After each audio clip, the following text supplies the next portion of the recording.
Hello everyone, তার একটা নতুন খবর নিয়ে এসেছি। যারা আমরা চাকরি করি তাদের জন্য ভালো একটা সুখবর। সেটা হচ্ছে আমাদের ভারত সরকার 4টে শ্রম আইন নিয়োগ করেছে।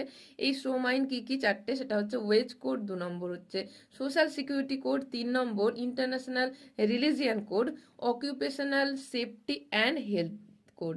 এর 4টে কোডের ফলে কি হয়েছে, আমাদের অনেক কিছু সুবিধা হয়েছে। কি কি? অনেকের হয়তো টেক হোম স্যালারি কমতে পারে, বাট বাড়তি যে স্যালারিটা পাবো সেই স্যালারিটা আমার জমবে কোথায়? পিএফ এবং গ্র্যাচুইটিতে।